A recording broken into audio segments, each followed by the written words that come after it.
नमस्कार दोस्तों, I hope आप सब लोग एकदम बढ़िया से होंगे।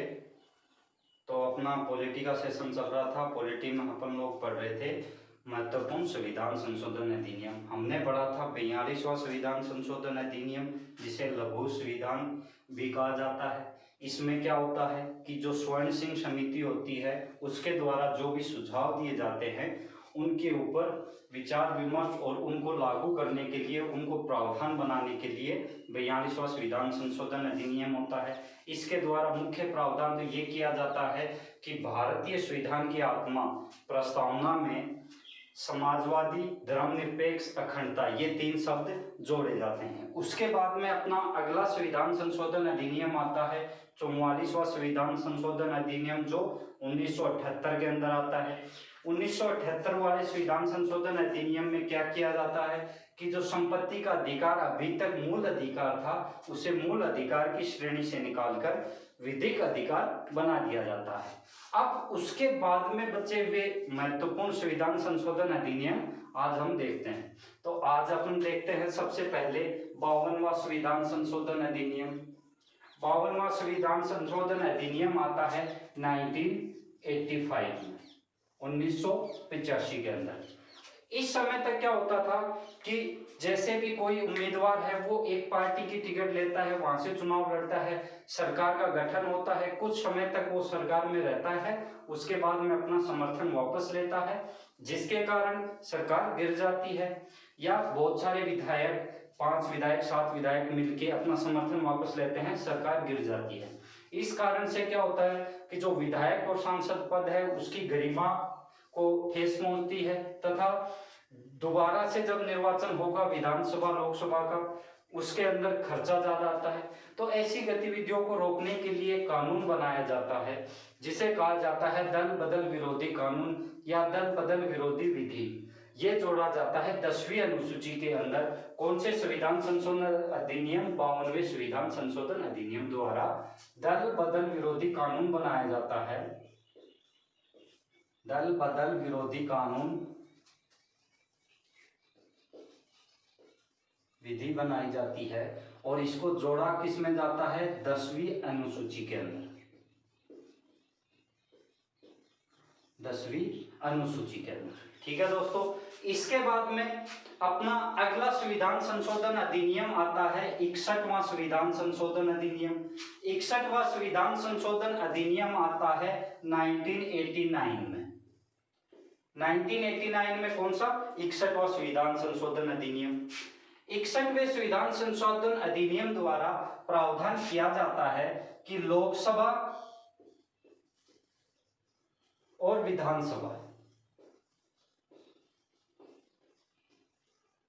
इसमें अभी तक क्या होता था कि जो मत देने की न्यूनतम उम्र थी वो थी 21 वर्ष, और 21 वर्ष से घटाकर 18 वर्ष कर दी जाती है मत देने की उम्र।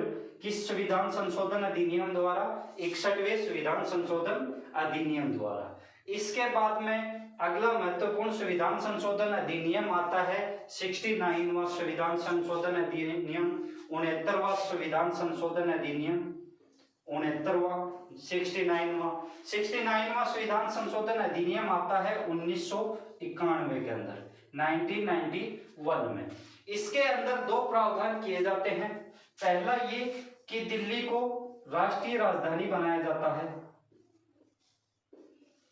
दिल्ली को राष्ट्रीय राजधानी,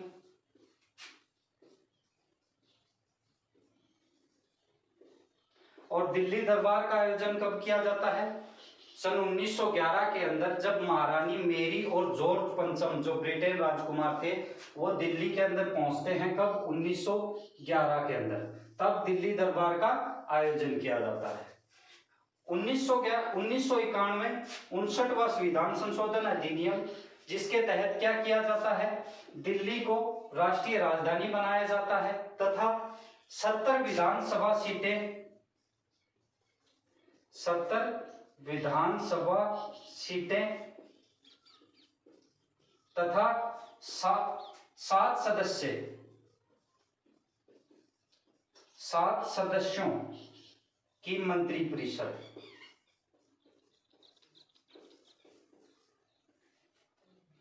7 सदस्य 70 विधानसभा सीटें किसके लिए? दिल्ली के लिए। और 7 सदस्यों की मंत्री परिषद के गठन का प्रावधान भी किया जाता है 69वें संविधान संशोधन अधिनियम द्वारा, जो 1991 में आता है। दिल्ली को राष्ट्रीय राजधानी घोषित किया जाता है। दिल्ली के लिए कुछ विशेष उपबंध किए जाते हैं, जैसे कि 70 विधानसभा सीटों का गठन किया जाता है, 7 सदस्यों की एक मंत्री परिषद के गठन का प्रावधान किया जाता है। इसके बाद में अपना अगला महत्वपूर्ण संविधान संशोधन अधिनियम आता है 70वां संविधान संशोधन अधिनियम। 70वां संविधान संशोधन अधिनियम कब आता है? 1992 के अंदर अधिनियम। अगला संविधान संशोधन अधिनियम अपना आता है 70वां संविधान संशोधन अधिनियम, जो कब आता है? 1992 1992 के अंदर। 1992 के अंदर आता है 70वां संविधान संशोधन अधिनियम। इसके तहत प्रावधान किया जाता है कि जो दिल्ली और पुडुचेरी, दिल्ली और पुडुचेरी, दिल्ली और पुडुचेरी से निर्वाचित जो सदस्य होंगे वो राष्ट्रपति के निर्वाचन में भाग ले सकेंगे। राष्ट्रपति के निर्वाचन में शामिल। 70वां संविधान संशोधन अधिनियम 1992 प्रावधान किया जाता है कि राष्ट्रपति के निर्वाचन में दिल्ली और पुडुचेरी विधानसभाओं के निर्वाचित सदस्य भाग ले सकेंगे। इसके बाद में अगला संविधान संशोधन अधिनियम आता है 71वां संविधान संशोधन अधिनियम। कौन सा?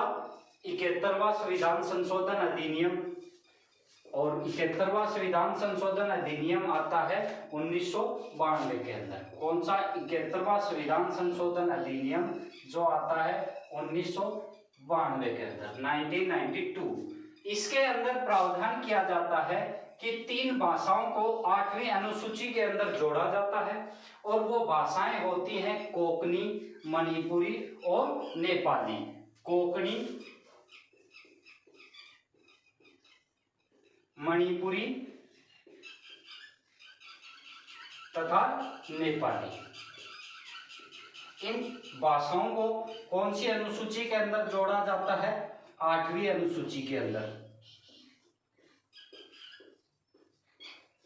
8वीं अनुसूची में कोंकणी, मणिपुरी और नेपाली 3 भाषाओं को जोड़ा जाता है, और इन 3 भाषाओं के जुड़ते ही कुल भाषाओं की संख्या हो जाती है 18।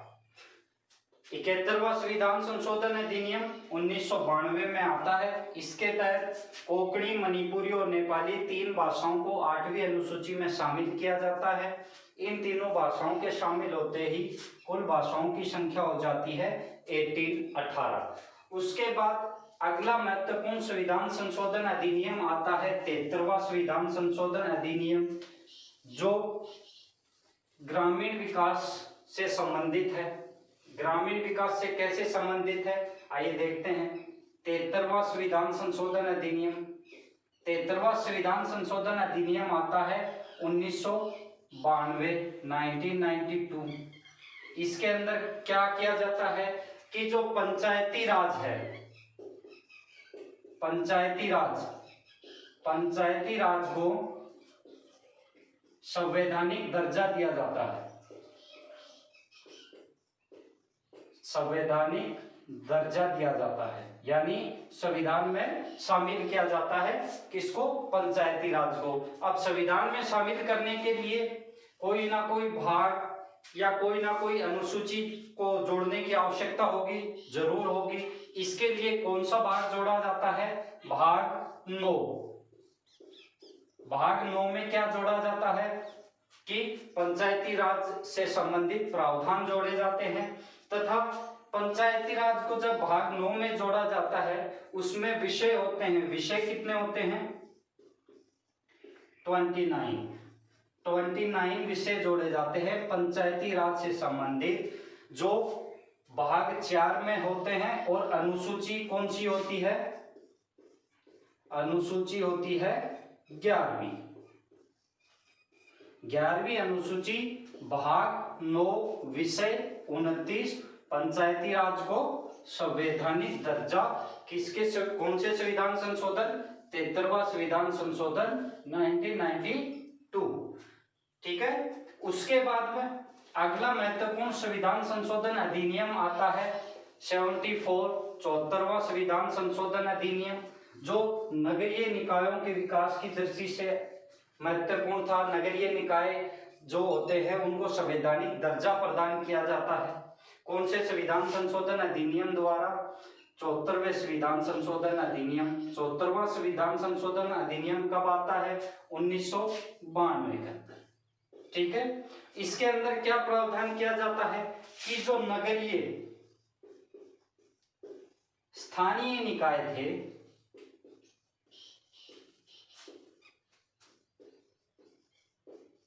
स्थानीय निकायों को संवैधानिक दर्जा दिया जाता है, यानी संविधान में शामिल किया जाता है संवैधानिक दर्जा।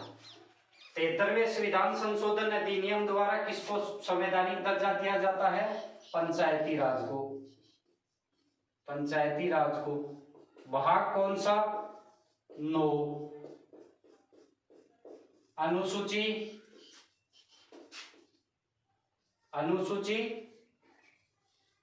11 विषय कितने होते हैं?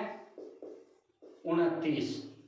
ठीक है दोस्तों, और 74वें संविधान संशोधन अधिनियम 1992 के द्वारा नगरीय स्थानीय निकायों को संवैधानिक दर्जा दिया जाता है। अब जब संवैधानिक दर्जा दिया गया है तो इसका कोई ना कोई भाग जरूर जोड़ा गया होगा, जरूर जोड़ा गया है। भाग जोड़ा जाता है कौन सा?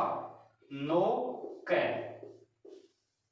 भाग कौन सा जोड़ा जाता है? 9 क। और भाग जोड़ा जाता है तो अनुसूची भी जोड़ी जाएगी, जरूर जोड़ी जाएगी। अनुसूची कौन सी जोड़ी जाती है? अनुसूची जोड़ी जाती है 12वीं। 11वीं अनुसूची में पंचायती राज, 12वीं अनुसूची भाग 9 क के अंदर नगरीय स्थानीय निकायों को संवैधानिक दर्जा प्रदान किया जाता है। उसके बाद में अगला अपना महत्वपूर्ण संविधान संशोधन अधिनियम आता है 84वां संविधान संशोधन अधिनियम। 84वें संविधान संशोधन अधिनियम द्वारा क्या प्रावधान किए जाते हैं? तो 84वां संविधान संशोधन अधिनियम 84वां ये कब आता है? सन 2001। 2001 में आता है 84वां संविधान संशोधन अधिनियम। इसके द्वारा एक महत्वपूर्ण निर्णय लिया जाता है और वो निर्णय ये रहता है कि अगले 25 वर्ष तक जो लोकसभा और विधानसभा की सीटें होंगी, लोकसभा और विधानसभा की सीटें होंगी, उनमें कोई परिवर्तन नहीं किया जाएगा। 84वां संविधान संशोधन अधिनियम 2001 में आता है। इसके द्वारा प्रावधान क्या किया जाता है कि जो लोकसभा और विधानसभा की सीटें हैं उनके अंदर कोई परिवर्तन नहीं किया जाएगा और ये सीटें जो की तो बनी रहेंगी। कितने वर्ष तक? 25 वर्ष तक। 25 वर्ष यानी 2001 से लेके 2026 तक। अब इन सीटों को बदला कब जा सकता है? 2026 के अंदर। ऐसा प्रावधान किसके द्वारा किया जाता है? 84वें संविधान संशोधन अधिनियम 2001 में जो आता है। इस संविधान संशोधन अधिनियम होता है, इसमें जो विधानसभा की सीटों का निर्धारण किया जाता है वो कौन सी जनगणना के आधार पर किया जाता है? सन 1991 की जनगणना के आधार पर। जनगणना के आधार पर किसका? राज्यों की सीटों का, क्योंकि विधानसभा किसमें होती है? राज्यों के अंदर। ठीक है दोस्तों, राज्यों के अंदर 1991 की जनगणना को आधार बनाया जाता है तथा लोकसभा और विधानसभा की सीटों को 25 वर्ष तक के लिए स्थायी कर दिया जाता है कि अगर इनमें कोई चेंजमेंट होगा तो 25 वर्ष बाद यानी 2001 से 2026 तक ज्यों की तो ही बनी रहेगी। इसके बाद में अगला महत्वपूर्ण संविधान संशोधन अधिनियम आता है 86वां संविधान संशोधन अधिनियम। 86वां संविधान संशोधन अधिनियम शिक्षा के स्तर के लिए को सुधारने के लिए लाया जाता है। इसमें कुछ प्रावधान किए जाते हैं, जैसे फंडामेंटल राइट ड्यूटी जोड़ी जाती है, डीपीएसपी राज्य के नीति निर्देशक तत्वों में एक प्रावधान जोड़ा जाता है, और जो प्रारंभिक शिक्षा है उसके लिए राज्यों को प्रावधान बनाने की शक्ति प्रदान की जाती है। तो अपना अगला संविधान संशोधन अधिनियम है 86वां संविधान संशोधन अधिनियम। 86वां संविधान संशोधन अधिनियम आता है सन 2002 के अंदर। इसके तहत कुछ प्रावधान किए जाते हैं। पहला तो ये किया जाता है कि जो शिक्षा का अधिकार है, इसके तहत ऐड किया जाता है प्रारंभिक शिक्षा का अधिकार। प्रारंभिक शिक्षा का अधिकार, शिक्षा का अधिकार, प्रारंभिक शिक्षा का अधिकार बनाया जाता है 86वें संविधान संशोधन अधिनियम द्वारा। इसके द्वारा कुछ अनुच्छेद जोड़े जाते हैं, जैसे कि अनुच्छेद 21, अनुच्छेद 21 क। अनुच्छेद 21 क के अंदर प्रावधान किया जाता है कि जो राज्य होंगे, राज्यों को प्रावधान बनाना पड़ेगा कि वे 6 से 14 वर्ष तक के बच्चों को, 14 वर्ष 6 to 14 ईयर्स वर्ष तक के बच्चों को प्रारंभिक शिक्षा निःशुल्क प्रोवाइड करे, प्रारंभिक शिक्षा निःशुल्क उपलब्ध करवाए।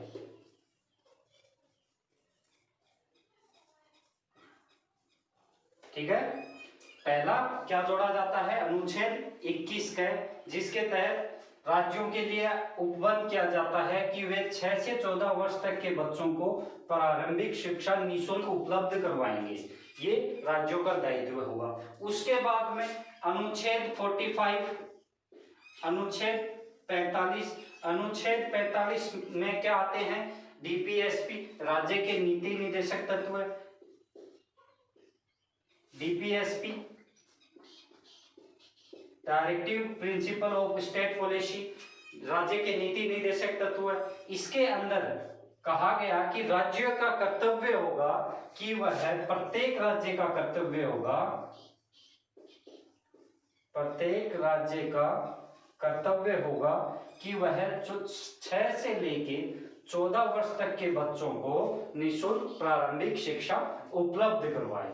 उसके बाद में एक फंडामेंटल ड्यूटी जोड़ी जाती है, जो मूल कर्तव्य जोड़ा जाता है। कौन सा, 51 क, अनुच्छेद 51 क के अंदर कौन सी क्या जोड़ा जाता है, एक मूल कर्तव्य जोड़ा जाता है। क्या कि जो भी माता पिता होंगे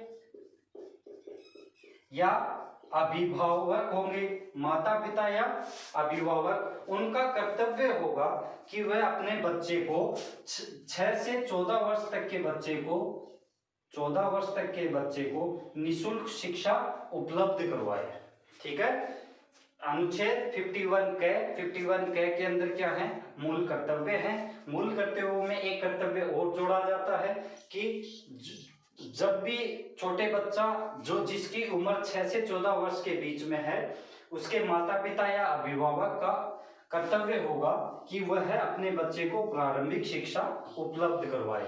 अनुच्छेद 45 राज्य के नीति निर्देशक तत्व, तो राज्य के नीति निर्देशक तत्वों में जोड़ा जाता है कि प्रत्येक राज्य का दायित्व होगा कि वह 6 से 14 वर्ष के बीच का उम्र में जो बच्चा आएगा उसे प्रारंभिक शिक्षा उपलब्ध करवाए। और अनुच्छेद 21 के अंदर प्रावधान जोड़ा जाता है कि राज्य 6 से 14 वर्ष तक के बच्चे होंगे उनको प्रारंभिक शिक्षा निःशुल्क प्रोवाइड करवाएंगे, निःशुल्क उपलब्ध करवाएंगे। ठीक है दोस्तों, ये था 84वां संविधान संशोधन, 86वां संविधान संशोधन अधिनियम। उसके बाद में अपना अगला संविधान संशोधन अधिनियम आता है 91। 91वां संविधान संशोधन अधिनियम। देखते हैं 91वें संविधान संशोधन अधिनियम में क्या ऐड किया जाता है। 91वां संविधान संशोधन अधिनियम आता है सन 2003 के अंदर। 91वां संविधान संशोधन अधिनियम 91वें संविधान संशोधन अधिनियम द्वारा आता कब है? 2003 में। इसके अंदर कुछ प्रावधान किए जाते हैं, जैसे पहला इसमें एक अनुच्छेद जोड़ा जाता है 75 के भाग 1 के अंदर एक अनुच्छेद जोड़ा जाता है 75(1) कै। इसके अंदर कहा जाता है कि प्रधानमंत्री सहित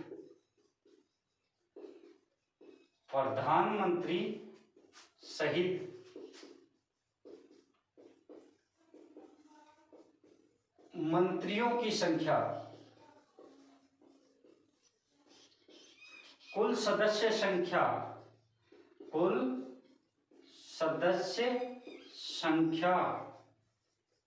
की 15% से ज्यादा नहीं हो सकती, ज्यादा नहीं होगी। किसके अंदर? केंद्र के अंदर प्रधानमंत्री सहित मंत्रियों की जो संख्या होगी वो उस सदन के जो सदस्य होंगे कुल सदस्य संख्या का 15% से ज्यादा नहीं होंगी। तथा दूसरा प्रावधान ये किया गया अनुच्छेद 75(1) के अंदर कहा गया, जोड़ा गया कि अगर कोई मंत्री दल बदल विरोधी विधि के आधार पर निर्धारक होता है तो उसका मंत्री जो पद होगा वो भी निर्धारक माना जाएगा। ठीक है दोस्तों, पहला प्रावधान अनुच्छेद 75(1) कै जोड़ा गया, जिसमें कहा गया कि केंद्रीय मंत्रिपरिषद में प्रधानमंत्री सहित मंत्रियों की संख्या कुल सदस्य संख्या की 15% से ज्यादा नहीं हो सकती। दूसरा प्रावधान ये किया गया, अनुच्छेद जोड़ा गया 75 अनुच्छेद 75(1) कै। इसमें कहा गया कि अगर कोई मंत्री है और वो दल बदल विरोधी कानून के आधार पर निर्धारक पाया जाता है तो उसकी सदस्यता के साथ ही उसका जो मंत्री पद होगा वो अपने मंत्री पद पे भी निर्धारक माना जाएगा। उसके बाद में अगला प्रावधान किया जाता है, अनुच्छेद जोड़ा जाता है 164 कै। अनुच्छेद 164 के तहत प्रावधान किया जाता है कि जो राज्य होंगे, राज्यों के अंदर भी मुख्यमंत्री सहित कुल मंत्रिपरिषद जो होगी उसके सदस्यों की संख्या 15% से अधिक नहीं होगी। 15% किसका होगा? जो सदन होगा उसके कुल सदस्यों की संख्या का 15% से अधिक नहीं होगी तथा 12 से कम भी नहीं होगी। मतलब 12 तो होने चाहिए और 15% से अधिक नहीं होगी। इसके बाद में एक और अनुच्छेद जोड़ा गया, अनुच्छेद था 164 164 कै। 164 में कहा गया कि अगर कोई भी राज्य मंत्री है और वो किसी भी सदन का सदस्य है और वो राज्य मंत्री के पद पर है, अगर दल बदल विरोधी कानून के आधार पर उस सदन से उसकी सदस्यता को निर्धारक माना जाता है, अगर निर्धारक वो हो जाता है तो उसका मंत्री पद भी निर्धारक माना जाएगा। ठीक है दोस्तों, दल बदल विरोधी कानून के आधार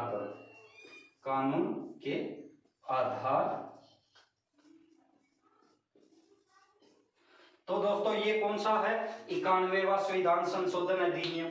91वां संविधान संशोधन अधिनियम आता है सन 2003 में।